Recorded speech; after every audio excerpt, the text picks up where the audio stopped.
All right, we are live in beautiful, sunny Florida.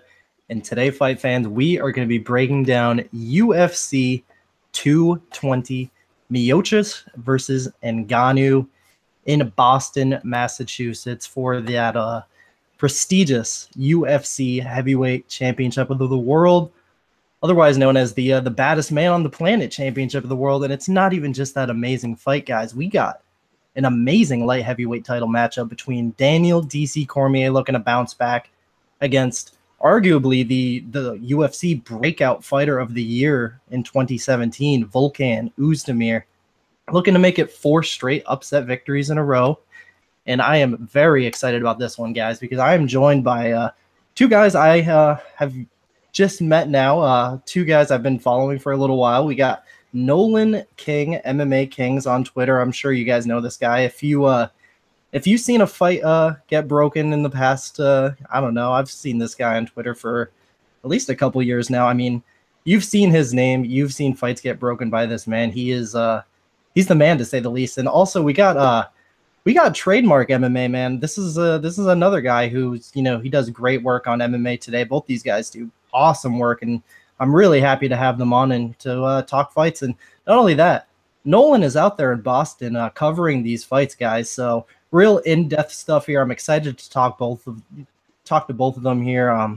Great card, gonna be running down through the whole 12 fight card, bottom to top, of course, and then we're gonna give our usual predictions for those fight of the night bonuses and performance of the night bonuses. But let's get started, man, because the first fight of the night, and I'm going to ask these guys how they're doing before they give their prediction for this first fight.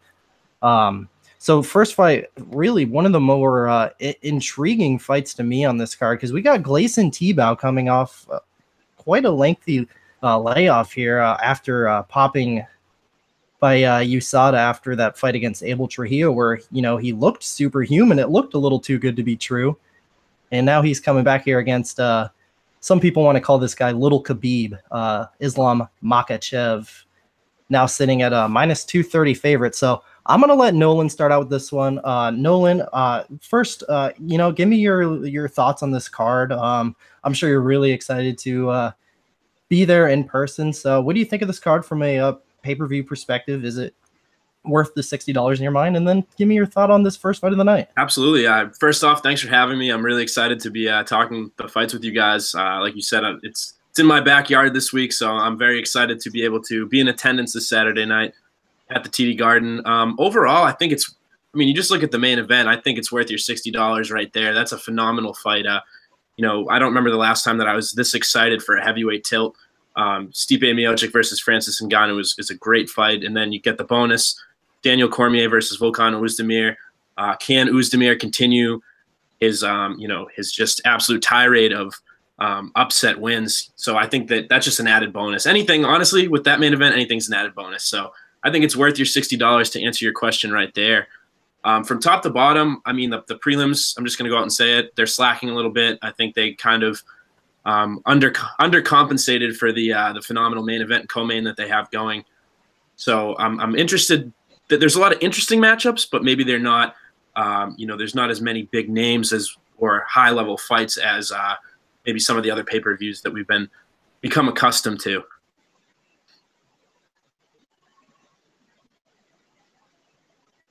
So your thoughts on this very first fight of the night? Oh, yeah, sorry about that. Yeah, absolutely. Islam Makhachev and Tibau. It's an interesting matchup, man. I feel like, the USADA anytime anybody pops for USADA, there's always a question mark of what kind of fighter we're going to get after that, for a number of reasons. If you take the whole drug thing out of it, performance enhancing, how much is their performance going to be changed because they're not on substances anymore? That's one question. But then also just the layoff itself. 2 years is an eternity in the fight game. A guy like Gleason, he's only 34 now. I know that's not young, but in terms of fight years, he's been around forever. He's a very skilled veteran, so I don't really know what exactly to expect out of him. So I'm just going to do the best that I can and break down this matchup from a perspective of, the last time we saw him. If that same Tibau steps into the cage against Islam Makhachev, who's going to win? I'm going to go with Makhachev. I think that he's, like you said, kind of like a baby Khabib style. I think he's younger. He's been consistently fighting, so I'm going to go with him. I'm going to go by decision. I don't really see this one ending inside the distance. Both guys kind of have that go the distance type of style, so I'm going to pick Islam Makhachev by decision. So, Max, your thoughts on this card and your thoughts on this first fight of the night?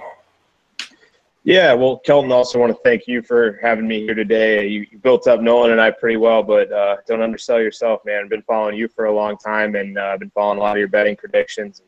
Very solid, in-depth analysis, and your fight podcast is a must listen to for those who are interested. The card definitely worth the $60 price of the pay-per-view by the sheer headline. I don't recall any time in UFC history where there's this much buzz around a UFC heavy title fight that includes that big-time Junior Dos Santos Cain Velasquez one that was aired on Fox for the very first time by the UFC. Overall, there are a few matchups that might not necessarily have name recognition. Come to mind something like a Shane Burgos and Calvin Kattar on the main card, but don't sleep on some of those matchups because there's going to be excitement all throughout, looking at top to bottom.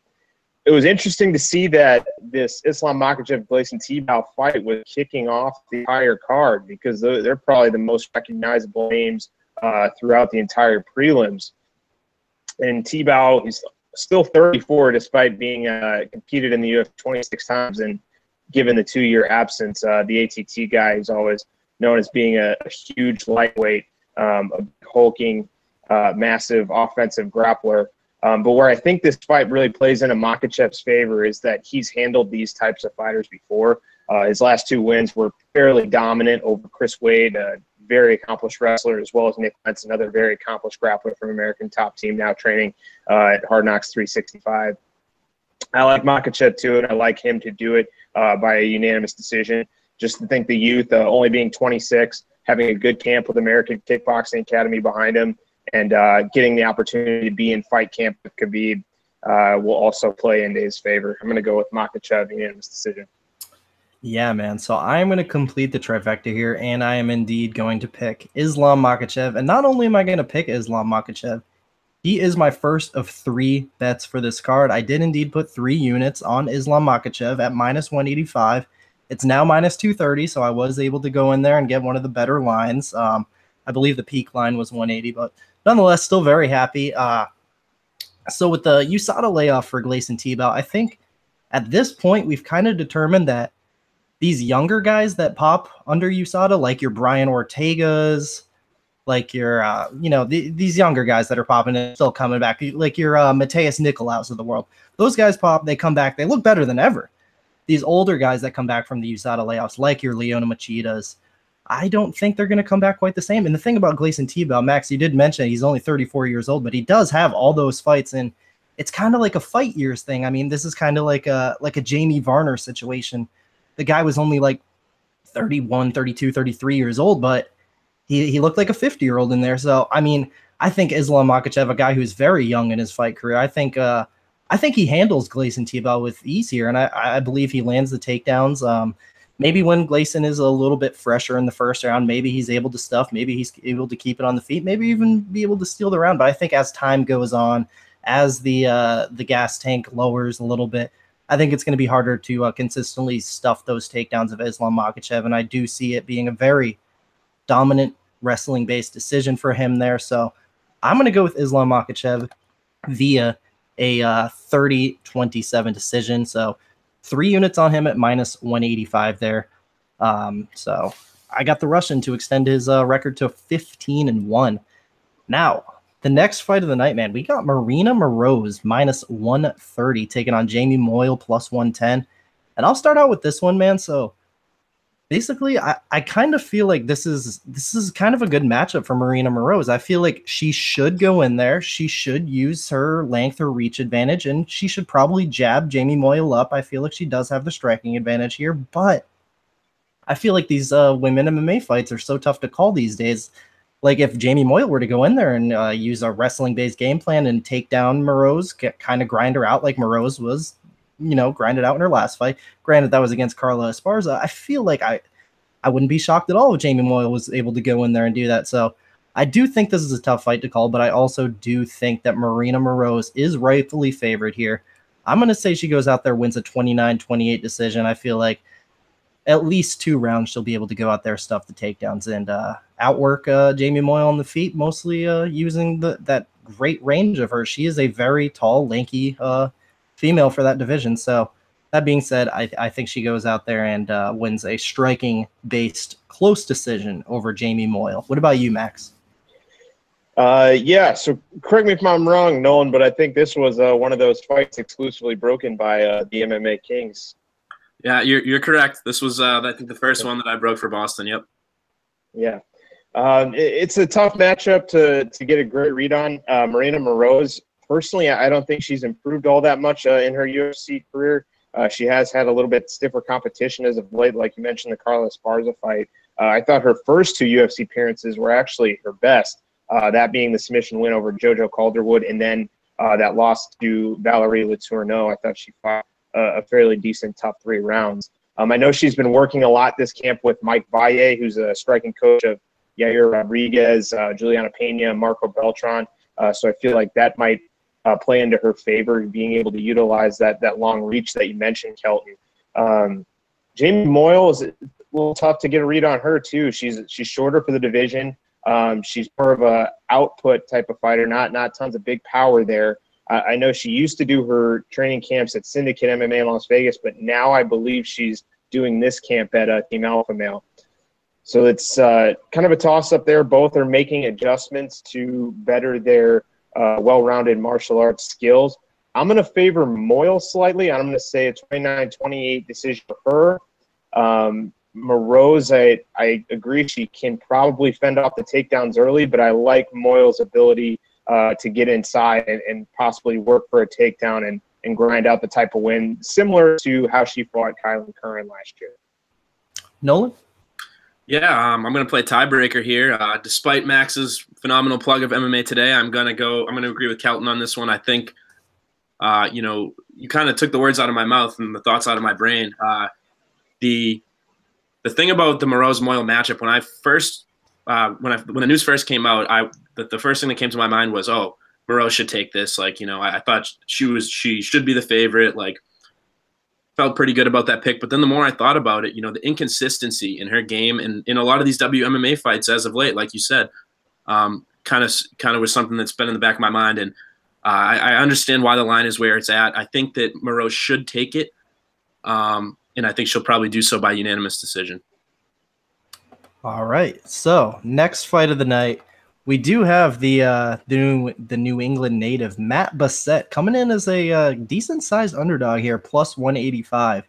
And he's going to be taking on Enrique Barzola, minus 225. So decent-sized favorite for him there. I want to let Max start out with this one.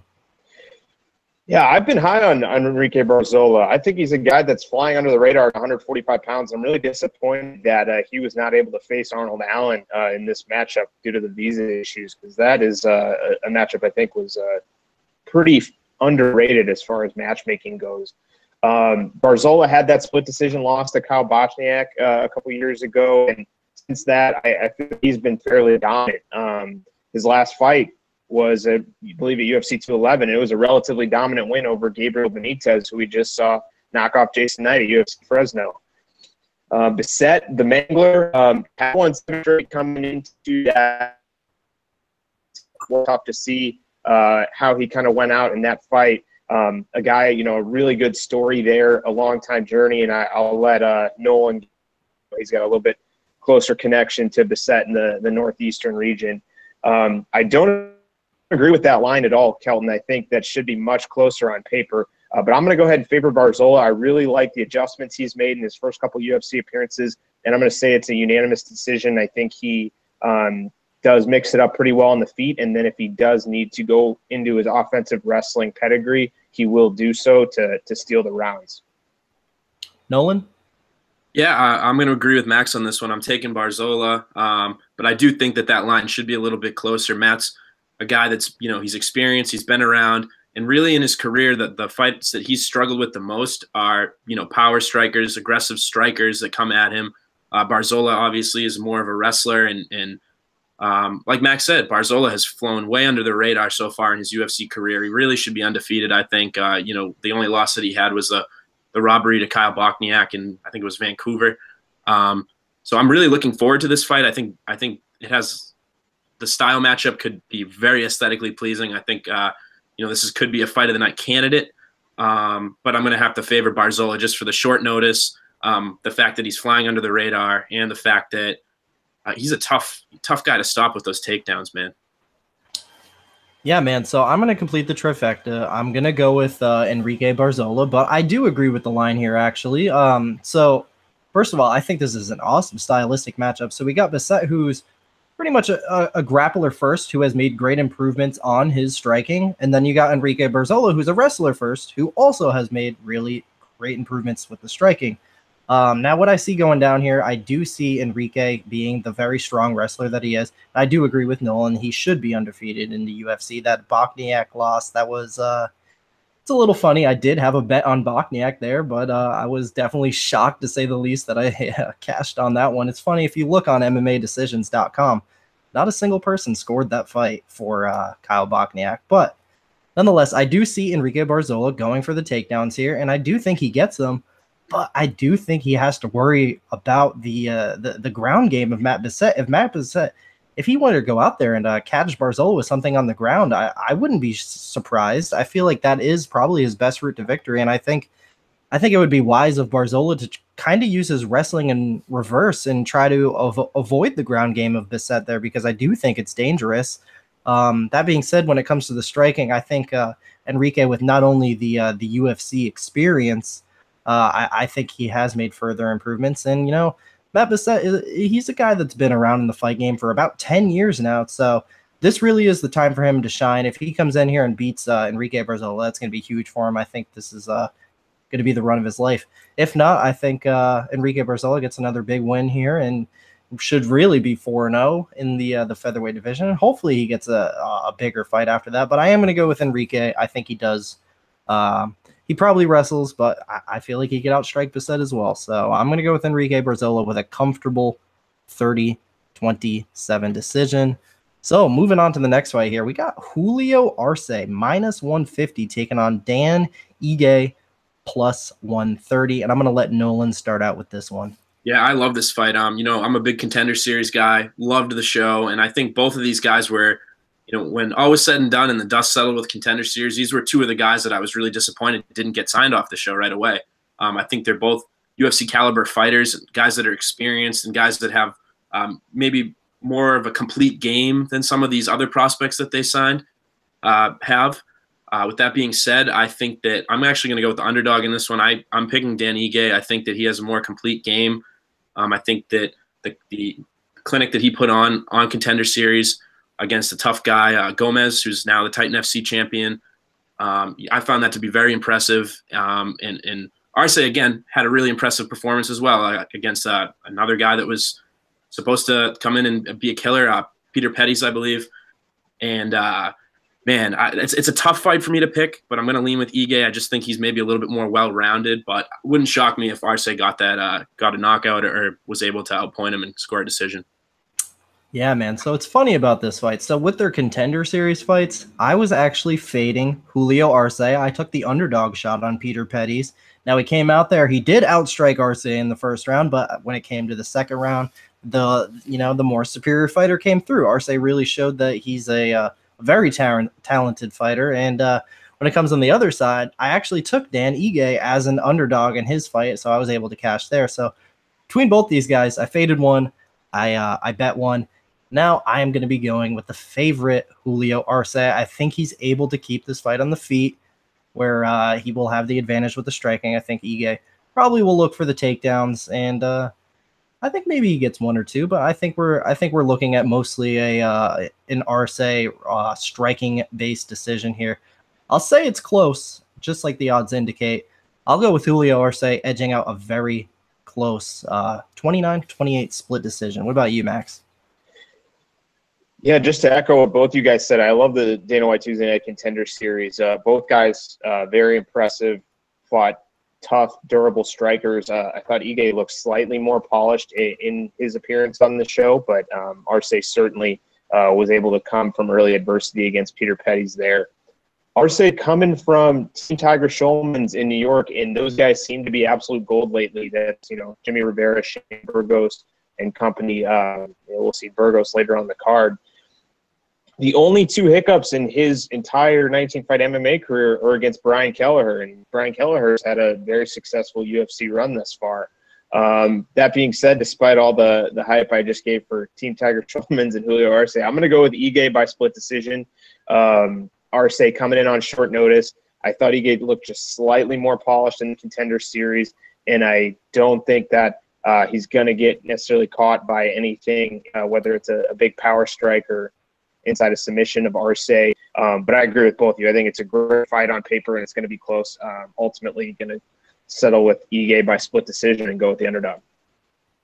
All right, so moving on to the next fight here in the flyweight division, we got Alexandre Pantoja, -165, taking on Dustin Ortiz. Come back on him, +145. And I'm going to start out with this one, man. I'm really excited for this fight. Pantoja was my pick to win that season of The Ultimate Fighter. I was surprised by the loss to Hero, but I'm kind of I'm putting that towards more of it's an uncomfortable place being on that and being in that Ultimate Fighter house, and I think it was more of Pantoja was kind of mentally and physically exhausted. I mean, you got to think he was the very first fight of that season, and it was a war against Brandon Moreno. Then after that, had to go another 10 minutes with Kai Kara France, who's another tough guy, and then he was outgrinded by Hero, who nothing bad to say about him. He's a solid fighter, but then he goes 2-0 in the UFC. First fight against a very talented prospect and one of the more athletic guys in the division, Eric Shelton. And then he comes back in his most recent fight and kind of beats a complete opposite guy. He beats a very tough, grizzled veteran in Neil Seery. And not only does he beat him, he beats him very convincingly with a finish in the 3rd round. So I'm very impressed by this guy's grappling. I'm very impressed by his striking. He's honestly a force to look out for, and especially at 27 years old, he's in his prime. I think this dude's ready to go on a run, possibly into the top 10. Now, the thing with Dustin Ortiz here, man, I would be more than likely putting some money down on my man Alexandre Pantoja, but Dustin Ortiz has cost me more than once in the UFC, so I had Zach Makovsky over him. He came out, just bulldozed the guy, just was able to take him down at will. And then the most recent fight, man, Hector Sandoval. Hector Sandoval is a guy I'm pretty high on. Dustin Ortiz went out there, knocked him out in 15 seconds. How often do you see a 15-second knockout in that flyweight division? So not only does Dustin Ortiz have that very strong wrestling, dude's got pop in his punches. So I think it's a dangerous fight for Pantoja. It's going to tell a lot whether this really is a top 10 guy like I think he is. But I do think Pantoja will be able to outstrike Ortiz. And if Ortiz is able to implement those takedowns, then I think Pantoja can possibly outscramble on the ground. I'm hoping this fight goes to the ground because I think we'll see some pretty awesome scrambles if it does. But I'm going to go with Alexandre Pantoja. And I'll give Ortiz the benefit of the doubt, say he survives. But I'll take Pantoja with a comfortable 30-27 decision. Max? Man, Kelton, you hit the nail on the head there. I agree more with everything you just said. Both guys have been impressive in their last 2 appearances. For Ortiz, I think the key to him getting the victory has to be getting his offensive wrestling going, like he did against Zach Makovsky, like he did against Willie Gates. And I think when he isn't able to get that going is when he tends to fade. So fights like Joseph Benavidez and Wilson Hayes, where he tended to fade late.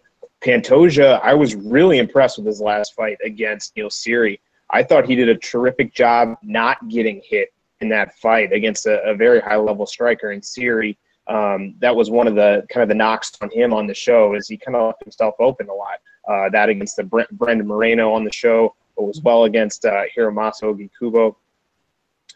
Pantoja showed a lot of impressive traits in his last UFC appearance. And like you said, at only 27 years old, I think he's got a bright future ahead of him. He's able to avoid the scrambles and the wrestling of Dustin Ortiz, and I'm going to favor him as well. I'm going to say Alexandre Pantoja, unanimous decision. Nolan? Yeah, I'm going to make it 3 for 3 here. I think actually, up until this morning, I was going with Dustin Ortiz, but I went back, watched some tape on Pantoja. I watched the Siri fight again, watched the Shelton fight again, checked out some of his Contender Series, Ultimate Fighter fights, and yeah, I'm gonna agree with you guys. I think Pantoja's got to watch in 2018 in the 125-pound division. Dude is so well rounded. He's got some crisp striking. He's got some good, good grappling skills. So I'm gonna go with Alexander Pantoja. I'm gonna go with him by decision, just like you guys did. All right, so very next fight of the night, and it feels like I just broke down this fight about a month ago, and it feels like that because I did. We got Abdul Razak Al-Hassan, minus 220 now, taking on Sabah Homasi, plus 180. And I'm going to start with Max on this one. Yeah, this one, rebooking from UFC 218, was it? Back in Detroit. Al-Hassan, the book on him, I think it's pretty clear. You watch any one of his fights, he throws everything, the kitchen sink, into his punches, and he does that early. Homasi's a guy I've never really been all that impressed with. I think he's well-rounded in his skill set, but he's a hard guy to read because none of his skills really stand out to me. He doesn't do any one thing particularly well. I thought that of both on his appearances on The Ultimate Fighter Season 21, then again in his Titan FC appearances, and then in his first 2 UFC fights as well. I don't know that I have any reason to believe that this fight will go any different than the first meeting, but I'm going to go ahead and say Al-Hassan by TKO in the first. I think he will connect on one of those big bombs that he throws and catch Homasi and put him away. Nolan? Yeah, Max pretty much hit it on the head there. I was actually kind of interested in this, and maybe you'll know, Kelton. But do you know what the odds were on the last fight? Best fight odds, for some reason in their archive, it looks like they lost it. I don't know. It shows only the one fight upcoming. It opened 185. It closed minus 300. Okay. Or no, that was the Amari fight. Yeah, it is gone. Yeah, it is gone. You're right. I was kind of interested to see strange. that. Regardless, anyways, I think that we started to kind of see in that last fight Abdul Razak Al-Hassan take over. As quick as that fight was, the momentum started to shift in his favor. He obviously got that knockdown, whether it was controversial or not. The actual stoppage, he had Homasi in some trouble. I don't really see Homasi doing anything that would present a problem for Abdul Razak Al-Hassan. I'm going to go with him. I'm going to say first round knockout. Completely on board with what Max said.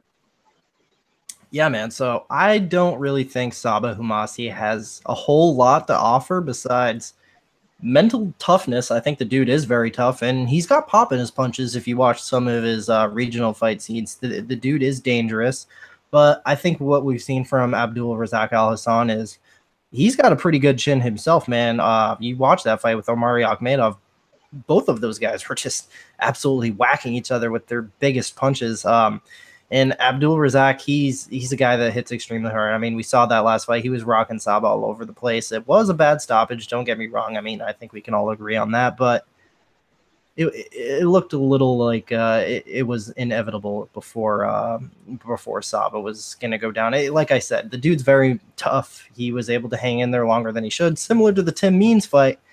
I mean, we saw how absolutely outgunned the guy was. He was just able to hang in there a few extra minutes because the dude is very tough and durable. I'm going to go with a little different of a pick here. I'm going to say he doesn't get the finish. I'll say Abdul Razak Al-Hassan. I think this is the first time he's actually going to pick his spots and not throw everything into everything. And I think he'll maybe take a smarter approach here. Now, that's something I'm not very confident in. I am expecting him to go in there and do what he does every time and throw full force in that first 2 minutes. And maybe he knocks Sabah out, but I'm going to go with a little bit different of a pick here. I think he gets it done via decision.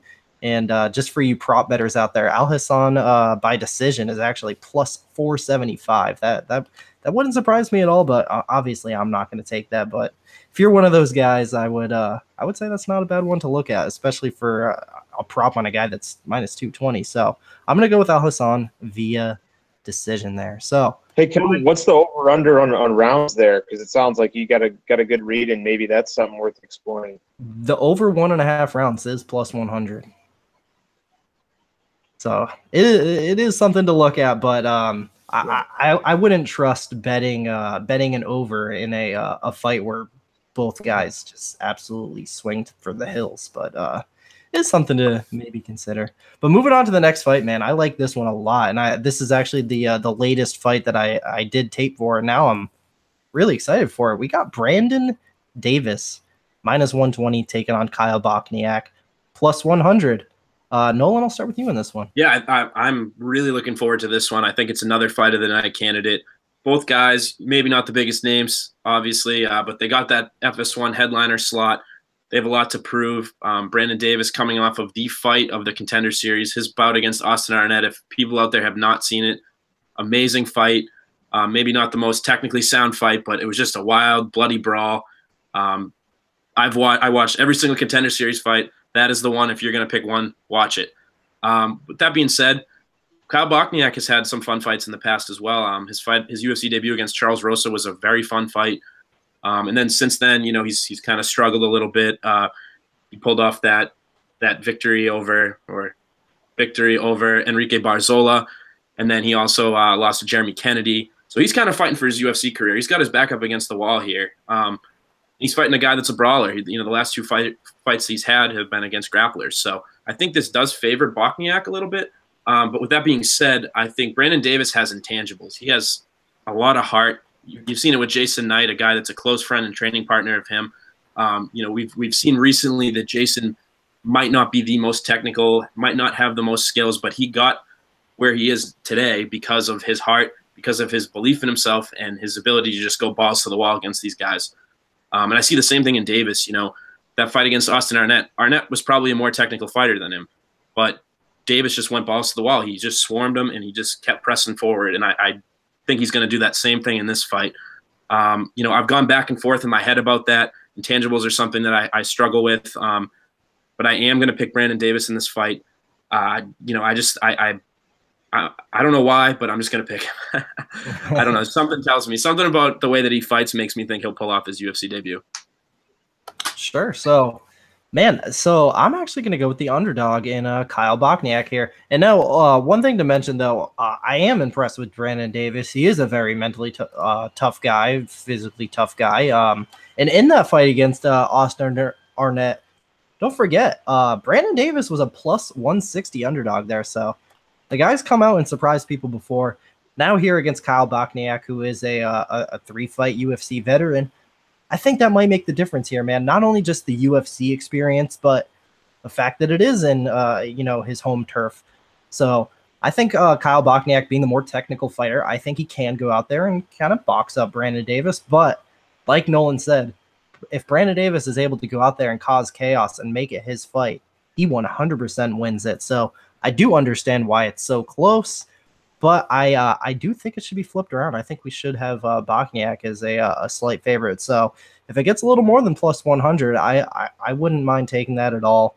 I'm going to go with Kyle Bochniak, and I say he gets it done by a 29-28 unanimous decision.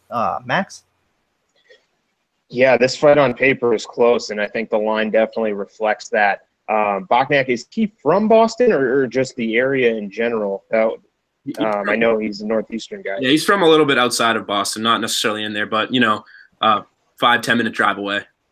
Okay, so he'll definitely have the home crowd behind him, you know, Davis being from down south.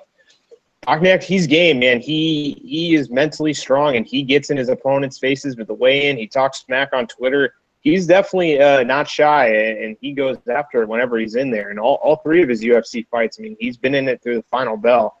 And I think this is a favorable matchup for him on paper as he's getting another stand-up guy. The problem is, though, Brandon Davis, this guy has probably some of the most clean, precise striking technique I've seen in a long time. That +160 as an underdog against a guy like Austin Arnett, who is one of the top lightweight regional prospects outside of the UFC. And from what I heard, that was a fight the Contender Series had a hard time finding an opponent for. And Davis went up a weight class. And, man, like Nolan said, that was the fight of the whole series. That was one heck of a back-and-forth war. I think Bochniak has a little bit more power. Davis, on the other hand, a little bit more precision, perhaps the technical advantage. And that's what I'm going to favor him here. I'm going to say Davis by TKO late in the second round. I think he's just going to catch something with something quick and short, whether it's a a short uppercut or a short hook, and then follow up and swarm. And same thing that Nolan alluded to, working with a guy like Jason Knight, while he may not be the most technical, he has one heck of a guard, and working that all the time, as well as under Coach Alan Belcher. I think he provides a lot of value as a coach with his UFC experience. So I'm excited to see what Davis brings to the UFC in his first official UFC appearance. All right, guys. So we made it to the main card, and the main card starts off with quite the banger here. We got Thomas Almeida minus 125 taking on Rob Font. Come back on him plus 105. And this time, Max, I'll start with you. Man, this is a hard fight to get a read on, too. Both guys have been impressive at times, and both have had setbacks in the UFC. Font, his two losses, one being to John Lineker, the other being to Pedro Munoz, whereas Almeida's two losses, Cody Garbrandt and Jimmy Rivera. Overall, I don't have a ton to say on this fight, but I think Almeida has a few more tools to win. I think he's a little bit more polished as far as a well-rounded martial arts ability. Whereas Font, I favor on the feet and more precision with his striking. But I think Almeida's style is a little bit wild. He's going to draw Font into a more fan-friendly type of style than what Font's used to. And I'm going to say Almeida by a unanimous decision. I don't think he gets a finish here, but I think he does enough to get a 29-28 victory. Yeah, man. So I as well am having a really tough time grasping like what exactly is going to happen here. I actually think Thomas Almeida is a little bit sharp. I mean, both these guys are some of the best strikers in the division, no doubt about it. Very, very good boxing. I mean, really high-level stuff from both of these guys. Now, I do give Thomas Almeida the striking advantage here, but we've seen the guy get cracked before. I actually think Rob Font has the chin advantage here, and if we were to see a knockdown or even a knockout on the feet, I would say that Thomas Almeida would probably be on the receiving end of that. That being said, I think it would be a dangerous game for him to try to avoid the striking and go into the grappling realm, because I actually think Rob Font, he's got some incredible grappling and very underrated grappling, and I would like to see how it goes down on the feet here, because, we haven't really seen a whole lot of Thomas Almeida's ground game as of late. So I would be interested to see the grappling side. Of course, 95% of the MMA world is going to want to see these guys bang it out, but I kind of want to see what happens when these guys go on the mat. Other than that, I think with the striking, I think we could see a situation where Thomas kind of starts off looking a little sharper, and then he could get clipped with something. And I do understand why a good amount of money has come in on Rob Font. The guy opened at minus 135, dropped down to 30 cents here. So, man, I do kind of see where the public is coming from here, because, man, as much as Almeida really is good on the feet, I mean, we've seen him cracked over and over. I mean, the guy gets hit. He's a little... I think when it comes to the offensive striking, I would give him the advantage. When it comes to the defensive striking, I would give Font the advantage, if anything. So, and if it does go down to the ground, or if somebody decides they want to shoot a takedown because it's not working out for the feet, I actually think Font is the more well-rounded fighter here. So, man, and I still haven't even made a pick for this fight. I really am having a tough time picking, but I guess I'm going to go with the underdog, Rob Font, here. I feel like he has more ways to win. I feel like he's the more durable fighter, and he's got the home crowd advantage. So that kind of tips me over there. So I'm going to go with Rob Font, and I'm going to say he gets it done by TKO in the second round. Nolan? No, I completely respect that pick, man. I think that it's a lot closer of a fight than people are giving it credit for. I know the line has it as a close fight. Most of the predictions I've seen, people are picking Thomas Almeida, but I don't think you can count out Rob Font. Like you said, I'm very interested to see if this fight hits the ground. Everybody's expecting these guys to throw, but what's going to happen? What's going to happen when the jiu-jitsu gets put into play? So I think it's a phenomenal matchup, arguably the best fight on the card. And, man, I'm going to go with Thomas Almeida by TKO in the third round, but it would not surprise me if Font were, to come in and take him down, get on top, and out-grapple him. I think Rob – I've followed Rob for a long time. He's from literally like right down the street from me. And, he was on a certain trajectory. He wasn't necessarily fighting that often. He's been in the UFC for a few years. He only had a handful of fights Now he's fighting on a regular basis. Every fight, he looked like he was improving. And then I thought that Pedro Munoz fight, for some reason, man, he just kind of didn't look like himself. He was, it seemed like Munoz wasn't throwing as much volume. Like Rob was in control, but everything that Munoz did throw seemed to land on Rob. And then got hurt, got choked, shot for the takedown, got choked out. So I'm hoping that was just kind of like a mulligan for him, because I think he's a guy that has a really bright future in the 135-pound division. That being said, I'm going to go with Thomas Almeida by TKO in the 3rd round. All right, so the next fight of the night, and if we're being honest, the kind of the down point of that 5-card pay-per-view, we got Gian Villante, -175 now, taking on Francimar Barroso. Quite a bit of money has actually come on Francimar Barroso, and I actually I want to say I agree, man. I don't know why Gian Villante is this big of a favorite here.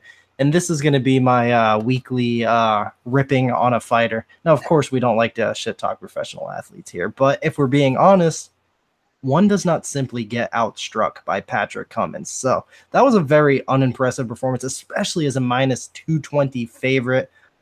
Gian was very confident coming into that fight, saying he had a great camp and everything, but something didn't click, and he got outstruck by, if we're being honest, one of the worst strikers in the division there. And before that, he's getting all respect to the legend Mauricio Shogun Rua, but if you're getting finished by Shogun Rua in 2017, I think that's something to be a little worried about. And the fight before that, Saperbek Safarov. Now, credit to that fight. I absolutely loved that fight. I was incredibly entertained, but Saperbek Safarov is not a very technical fighter, and the fact that Gian Villante was going life and death with that guy and still took him about 7.5 minutes to get him out of there with, the dude had one leg, and it still took him that long to get out of there.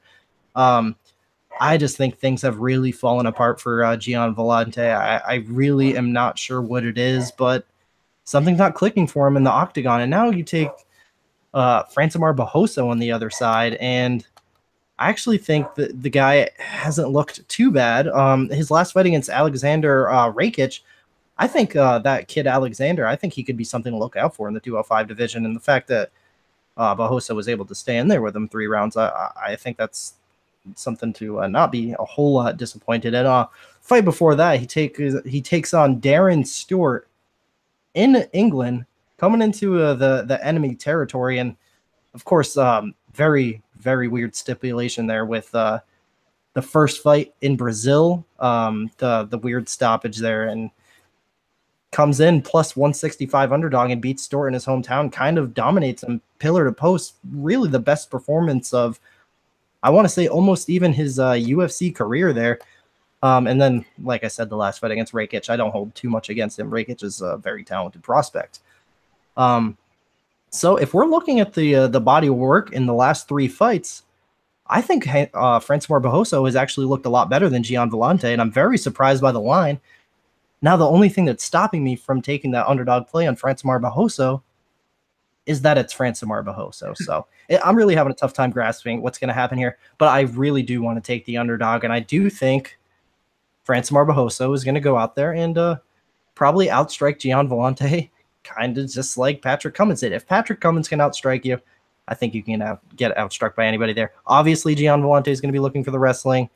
It could happen. Francimar could go down to those takedowns, but for being honest, I don't see a whole lot happening on the mat. I think Villante probably won't be able to get off the ground and pound he'll be looking for. I think Barroso will be able to lock up positions, kind of stay in full guard, probably hope to get back up to the feet, hold on to him for dear life. And I actually, if anything, really like the over 1.5 rounds in this fight, especially only at -185. I just feel like I don't really see either of these guys going down. If there's going to be a finish, I think it's going to be Gian tired 4 minutes into the fight, going for a sloppy takedown and getting guillotined. Other than that, I don't see it, man. Over 1.5 rounds at -185 is kind of a good play in my opinion, and I'm thinking about doing it, but I do kind of want to stick with my 3. So I do recommend the over 1.5 rounds. I'm personally not playing it, but I do think it's a good play. And I've talked about this fight way too much. Francimar Barroso, 29-28 decision, Nolan. Yeah, man, you hit it on the head. You know, I never like to say anything bad about these guys. Who am I to talk? You know, credible athletes doing things that I could never do. With that being said, John Villante versus Francimar Barroso is not necessarily what should be on that fourth slot from the bottom on a pay-per-view, or fourth slot from the top on a pay-per-view. And I agree with you. I think Barroso should be favored in this fight. I was a little surprised at the line. John Villante is a guy that his last handful of fights, it seems like he's just really lost it, kind of gone downhill, and it's just, you know, it's never been more evident than in that Pat Cummins fight. You know, he just got really mauled in that one. Used to be a guy that you couldn't count out. You know, the fight against Corey Anderson, rallied in the third round, got a knockout, and now I feel like, you know, when it gets to the second round, he's a guy that you really can't count into the fight, to be into the fight. So I'm going to go with Barroso. I'm going to say it's a unanimous decision. If he gets out of that first round, I don't see, you know, Villante doing anything in the second or third that will swing the fight in his favor. So Barroso, I'll say 29-28 as well. Next. Yeah, both these guys I think benefit from being in thin divisions, and I think the UFC brass must really love John Villante for some reason. You know, he was recently featured on Dana White's Looking for a Fight. He continues to get these high-profile fights, and like both of you guys mentioned, he really seems to be slowing down, and I don't know what it is, and like you said, you never want to say anything negative about these fighters. They're incredible professionals, but his fight IQ seems to be a lot lower. And this dates even back to his Fabio Maldonado fight back in Brazil, and I think that was in 2014. His last two appearances, coming against Pat Cummins and against Shogun Rua, both of which I thought he just really did not seem to follow any kind of game plan whatsoever. And I have a hard time believing that that's the game plan that his coaches came with, because he does train with reputable coaches. You know, Bellamore Kickboxing Academy, Keith Trimble, obviously doing his MMA with Chris Weidman and Ray Longo, and then training Brazilian Jiu-Jitsu with Matt Serra. I think this is a must-win for John Villante if he wants to keep his job. And Barroso, he's a Novo União guy under Andre Pederneiras, and he's 37. But when you think about Novo União, I don't know if I can name another fighter out of Novo União that's heavier than 155 pounds. So both these guys have not been quite as impressive as late. And I have a feeling that I think aligns with both of your opinions that this is going to be extremely slow and probably disappointing, and not the fight you want to put on a monumental pay-per-view card like this. I'll go against you guys. I'll say Villante via unanimous decision, but I'm going to say he's going to do it in a slow, snoozer-esque fight here. All right, so moving on to the next fight of the night, and probably the fight I might be looking forward to the most, other than the title fights, of course. We got Shane Burgos, minus 145, taking on Calvin Kattar, plus 125 now. A lot of money has come in on the underdog Calvin Kattar. He did open up at plus 185. That did drop 60 cents now. And I'm going to start off with Nolan on this one. I love this fight. I think it's another, you know, we have the Barroso fight sandwiched between two of arguably the most exciting fights on the card. So it's going to be quite the tempo change there. But I think this is a great fight. Two guys that are relatively new to the UFC, but fight like experienced veterans. I said this to Max last night that, you know, a year from now, I don't think people would be complaining about this fight being on a main card. It's just a matter of time before these guys are both well known in this division. But, you know, man, I can't pick against Shane Burgos. Calvin Kattar is from my backyard. He's a guy that has flown completely under the radar, even on the regional scene. Never has really taken fighting. You know, he's never fought consistently on a regular basis. He's never had a full training camp, actually, you know, where it's his full-time job up until this fight against Burgos. So even the Feely fight, it was taken on 12 days notice or so. So I expect we're going to see the best Calvin Kattar we've ever seen. Absolutely no doubt in my mind. That being said, I think Shane Burgos is the future of the 145-pound division in the UFC. He's a guy who has just put on some really thrilling bouts. The Godofredo Pepe bout was awesome. The Thiago Trator bout was awesome. The Charles Rosa bout was awesome. So I expect this one to be no different. And I am going to say that the New Yorker is going to come in to Massachusetts, unfortunately, and pull off the upset in Boston. I'll say this decision, Shane Burgos. Yeah, man. So, like I said, this fight is just fireworks written all over it. And you know, Calvin Kattar, he came into the UFC in that fight against Andre Fili as a very sizable underdog and really barely known whatsoever, and he just put on a clinic on Andre Fili. And we have to remember, Andre Fili is a very talented fighter. I mean, Andre Fili has gotten some incredible wins in the UFC, and for Calvin Kattar to come in, not only UFC debut, but short notice and just absolutely piece Andre Fili up like that. I mean, that's just incredible. He showed incredible striking there. Now, Shane Burgos is a guy who is a little bit more known than Calvin Kattar. He does have those nice little 2 or 3 UFC wins there. I mean, that fight against Thiago Trator in his debut, that was one of my more underrated fights of the year. I loved that fight.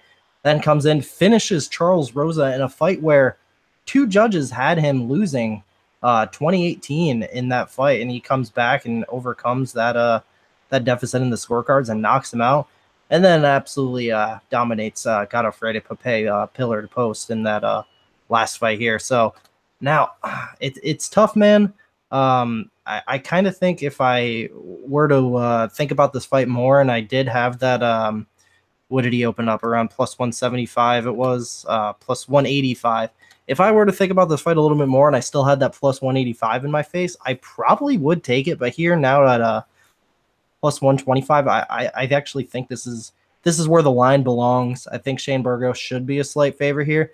Now, the thing is, he kind of leaves his chin up a little in the air, and as great as his offensive striking is, I feel like he does leave little holes in his game. And a guy as sharp as Calvin Kattar, and now coming in his sophomore appearance in the UFC, I mean, he's already got that first UFC appearance under his belt. I think he's going to look even better here, and I think he's going to give Shane Burgos a very tough fight. And I do think Shane Burgos is going to have to overcome some adversity, but I think he's going to pull through. I think Shane Burgos gets this done and gets this done, and I think he gets another 3rd round TKO. So I think Shane Burgos gets this one done late. I will say 3rd round TKO. Max? Both these guys are spectacular fighters, and even though you don't have the name recognition, by all means, these guys deserve to be on the main card. This is going to be one heck of a fight. Kattar, you both mentioned, ultra impressive in his UFC debut, coming in, beating a veteran like Andre Fili from a top camp on 11 days' notice on one of the biggest pay-per-view cards in the year, that being UFC 214 with John Jones, Daniel Cormier 2. That's one of the most impressive UFC debuts I'd seen in a long time. So hats off to him, and he's a guy that's been, pretty much flawless in his regional professional MMA career, even though, not a lot of name recognition behind him when he came into the UFC. Burgos, all 3 of his UFC wins were impressive. He's technical, he's quick, he moves a lot on his feet, he's light on his feet, and there's just something about that camp, that Tiger Schulman's camp in New York, that those guys just seem to be on fire right now. Him, Jimmy Rivera, Julio Arce on the undercard, Michael Trizano, rumored to be part of the Ultimate Fighter 27 cast. This is going to be a back-and-forth fight, and I'm going to favor Burgos slightly, but I do think Kattar will land, and I like your analysis, Kelton. Everyone talks a lot about Burgos' ability to with his offensive striking, but he has shown a few holes in his striking defense, and a guy like Kattar, a well-rounded, established striker like him, can exploit something like that. But end of the day, I'm going to go ahead and go Burgos, split decision, but a favorite for fight of the night. All right, guys. So moving on, the co-main event of the evening, we do have the light heavyweight championship title fight. We got Daniel DC Cormier coming in minus 330 here, taking on Volkan Oezdemir plus 270. And I'm going to start out with this one, man. So we got DC. He's coming back from that, I want to say, vicious finish loss over John Bones Jones. Now, you can say what you want about John Jones failing his drug test, all that, yada, yada, yada. But DC took some damage there, man, and it was a little bit of a late stoppage, and I'm kind of worried. I do think he probably will overcome that and come back relatively the same guy. I mean, he is a little bit older, and old guys taking beatings like that, sometimes they won't come back the same, but I mean, that is the first time that the guy really got his butt whooped like that. And then the other side, Volkan Oezdemir, I mean, talk about an underdog king, man. I mean, pulling up his the odds of his last few fights. So he comes in against OSP and closes as a plus 245 underdog. Gets a short notice decision victory over a very awkward guy to fight in Ovince St. Preux. Then comes in against another extremely highly touted prospect at the time. I mean, this is before Misha dropped the 2 fights in a row. Comes in at plus 300 against Misha Cirkunov. Then arguably, well, not even arguably, easily the toughest fight of his career. Last fight out against Jimmy Manuwa. A little bit smaller of an underdog, not quite the plus 300. Still plus 140. And absolutely dusts Jimmy Manuwa on the first round. And we're talking about a Jimmy Manuwa who is coming over vicious knockout wins over Ovince St. Preux and Corey Anderson. So now he comes in here against Daniel Cormier, arguably the second greatest light heavyweight of all time, plus 230. And, you know, I see a lot of people making arguments, Volkan Oezdemir is just a poor man's Anthony Johnson. He's just a guy with big power. He's going to get his ass wrestled off, and he's going to quit in there second or third round.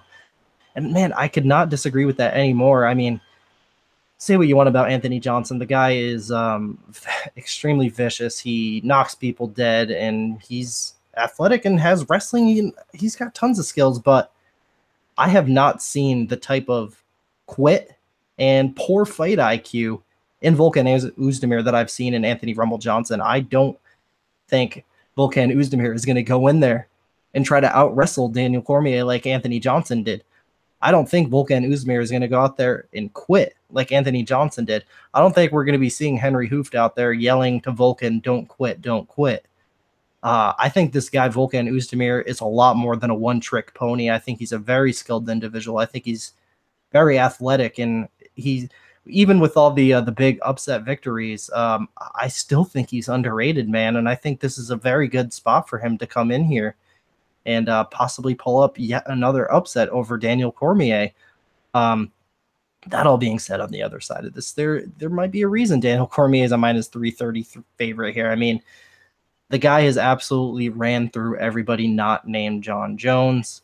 I mean, you look at the body of work. I mean, the fight against Alexander Gustafsson, I mean, that might be my most impressive performance from DC, and that might be a little bit of a hot take there because it was a close fight. It was a split decision, but I like the adversity that DC overcame there, and I like how he had to pull a lot of tricks out of his bag there. So I think DC is also more than just a one-trick pony of a wrestler, like people say. DC has a very nice striking game, but the difference here that a lot of people aren't talking about, I mean, you look at the two guys that DC has struggled with the most in the UFC, and that's those big guys with big reach, and like the Gus and the Jones of the world.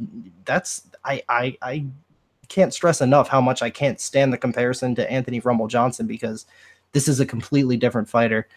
I feel like Volkan Oezdemir can come in here and shock the world, snipe DC Cormier, and land that big kill shot. But obviously, as such a big favorite, would it really surprise me if DC came in here and wrestled his ass off and tapped him out? No, it wouldn't. But at plus 270, I got it at plus 275. I want to find out what happens here. I put 1 unit on it. So that's such a big line. I don't mind taking the 1 unit shot at all. 1 unit to win 2.75. That's my second play of the night there. And my official prediction, Volkan, no time Oezdemir, new champ, round 1. Nolan? I love it, man. I love the bold prediction there, and that's what this is all about. You know, I'm not ruling Volkan out by any means. I say this all the time. It only takes one. It only takes one punch.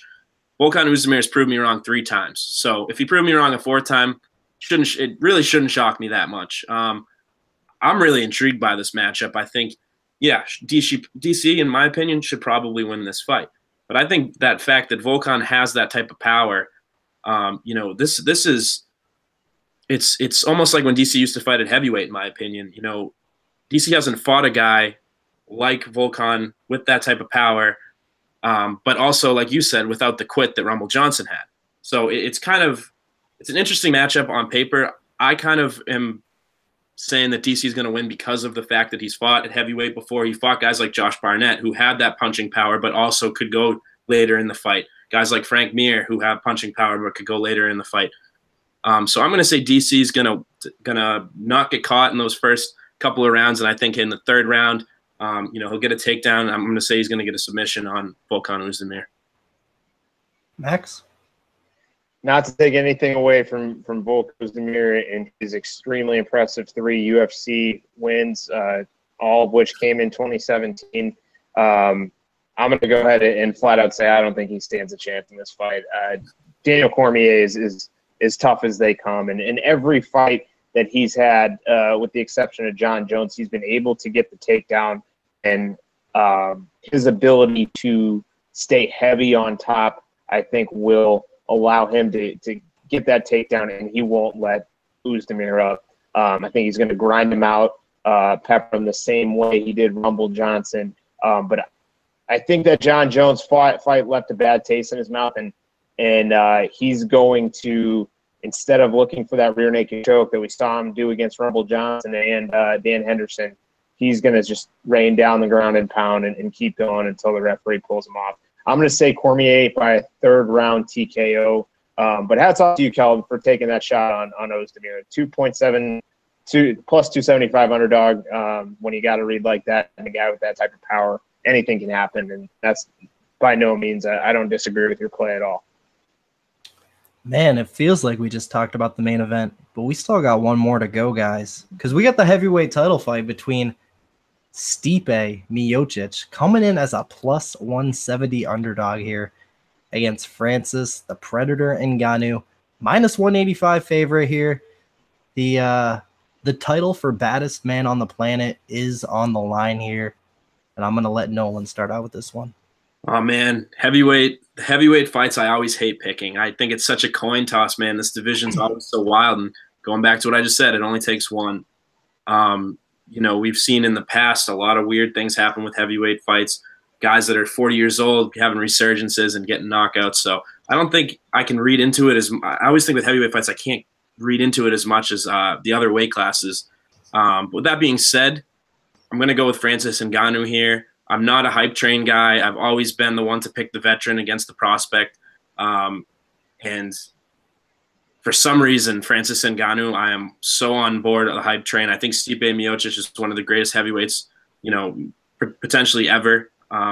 Never count him out. If he came out and knocked out Francis Ngannou, shouldn't shock me that much, but I'm just going to go with Francis. I think he's going to get it done in the first round. That power is scary, and I think the UFC will have their next big star that they've been wanting. Max? Stipe Miocic is undoubtedly the champion of the heavyweight division. He has put together this ultra impressive streak, and looking top to bottom at the UFC heavyweight roster, I think there's a good chance as any to knock out any single one of them. And the one exception there is Francis Ngannou. Francis Ngannou, there has not been a physical specimen like him that can match Stipe in his athleticism, in his strength, in his one-punch power. One thing I do want to point out is Miocic, as impressive as he's been, he has been hurt before.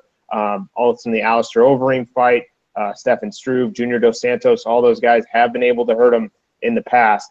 And Ngannou, what I think really stands out about him now is that he seems to be focusing on his technique and his precision and not worrying too much about the power. I think in his early UFC fights against Luis Henrique, against Curtis Blades, he really threw everything he had into some of those punches, and that's why he wasn't able to land as cleanly. But now, looking at his last couple fights, the Andre Arlovsky fight, the Alistair Overeem fight as well, his ability to focus more on his technique will allow him to open up and find those holes and be able to land those strikes that, with that natural power he has, put away pretty much anyone in front of him.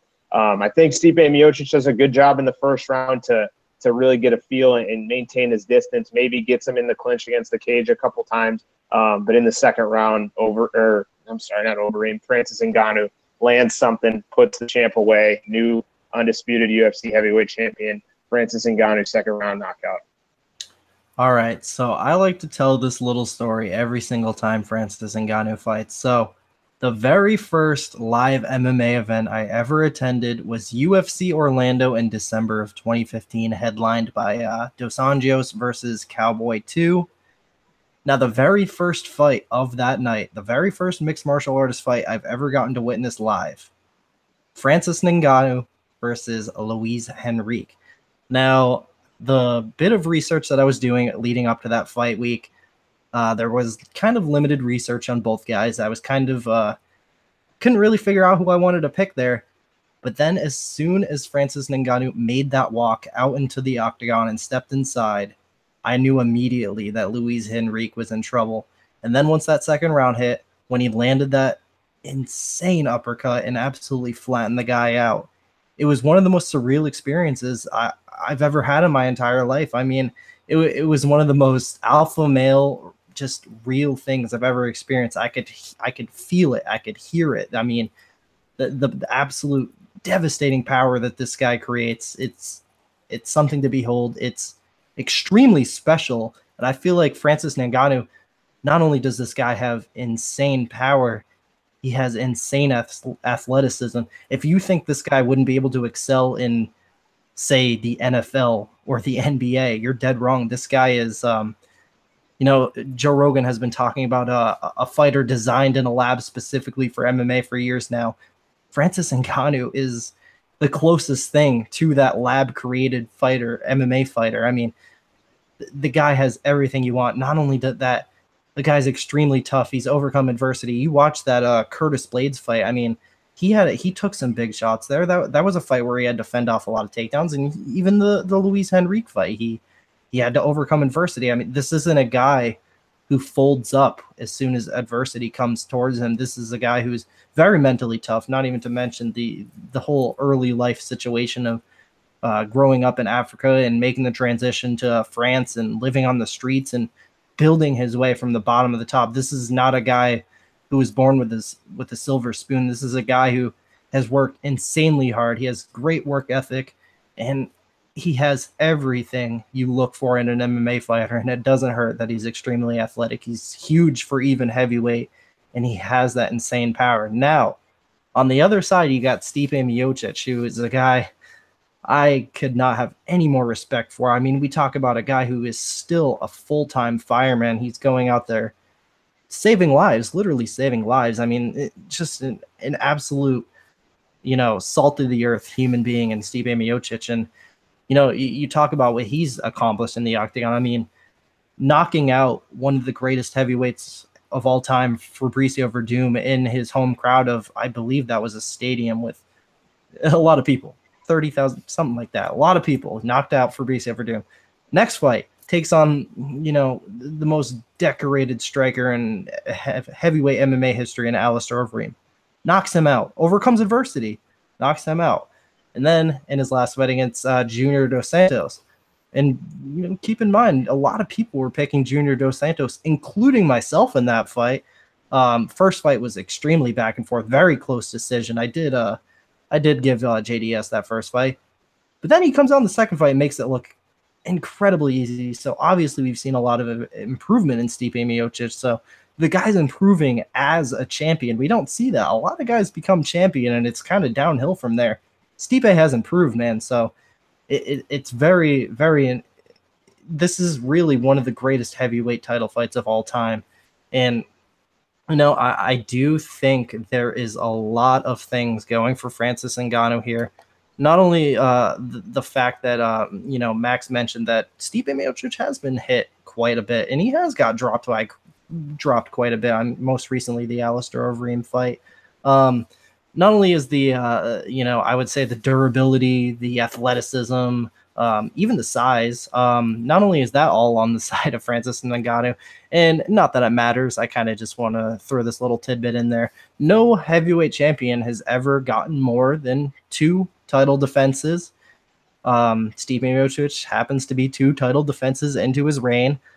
Not saying that's why Francis is going to win this fight, but history tends to repeat itself, and I think Francis Ngannou is going to go in here. Stipe is going to look to hold him against the cage and possibly wrestle him like Alistair Overeem tried to do. And Francis Ngannou is going to shrug him off like he's a light heavyweight, man. I just feel like, you know, it's hard to grasp in your mind how much stronger a guy is, but, you know, going through and actually watching these fights, Francis Ngannou is an incredibly strong guy. Now, let's be honest, Anthony Hamilton is not the best fighter in the world, but what Francis Ngannou was able to do to that man who happens to be another 6'5", extremely bulky heavyweight, the fact that he was able to just, you know, rip his arm off there and lock up a submission starting from a standing position in the clinch. I mean, that's one of the more incredible things I've seen in heavyweight MMA and MMA altogether, man. This guy Francis is incredibly special. And that all being said, he is my third bet of the night, and he happens to be my biggest bet of the night. I put 3.5 units on Francis Ngannou at -175 to win 2 units.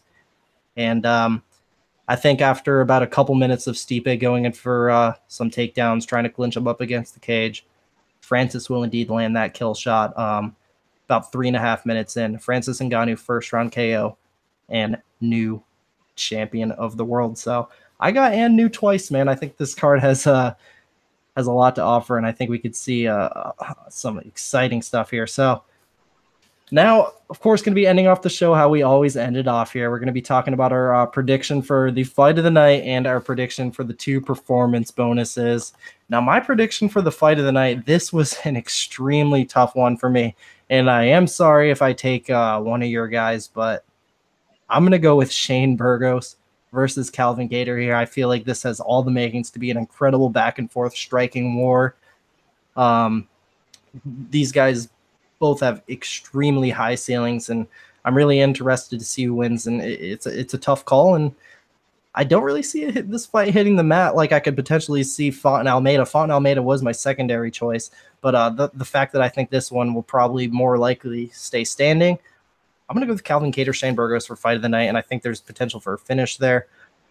2 performance bonuses, you guys already know. Francis Ngannou, first-round KO and new.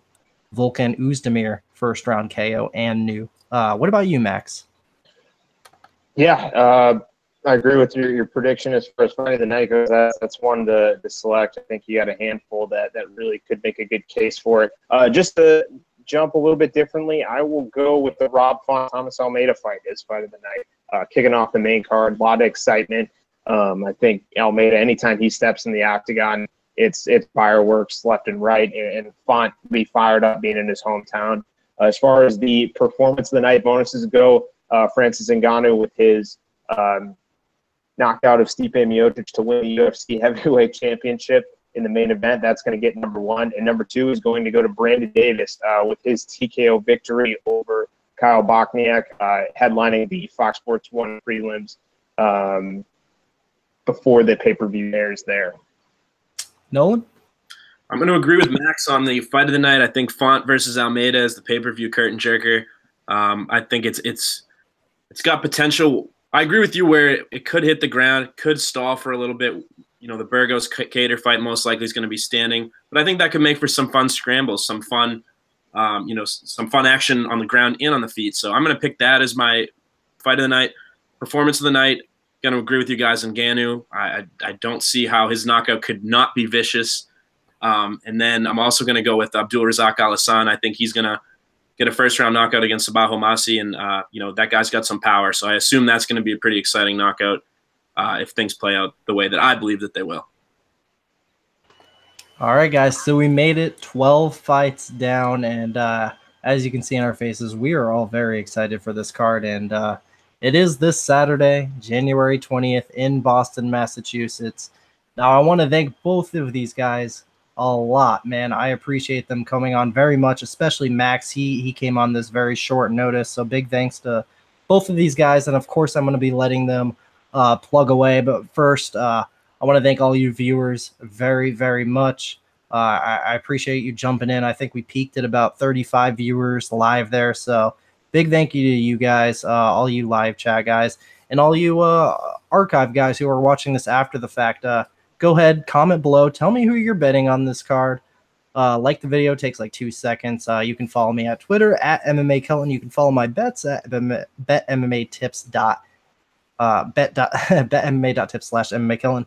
And yeah, man, I want to thank Nolan and Max very, very much. I'll let Nolan start with the plugs, and I couldn't I can't say anymore. I really hope you guys check these two out, because they put out incredible work. And I mean, this guy Nolan, I think he's one of the top 3 MMA accounts on Twitter to follow. He's a must follow. So Nolan, why don't you plug away, man? Appreciate that, man. I appreciate all the kind words. And, you know, first and foremost, thank you for having me on.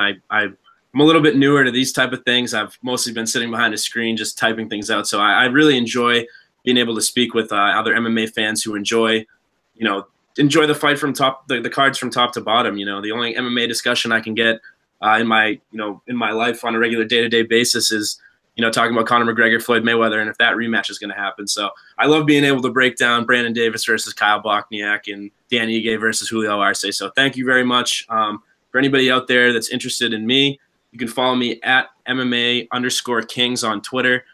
Definitely check out our website, MMA-today.com. We're at MMA Today News on Twitter.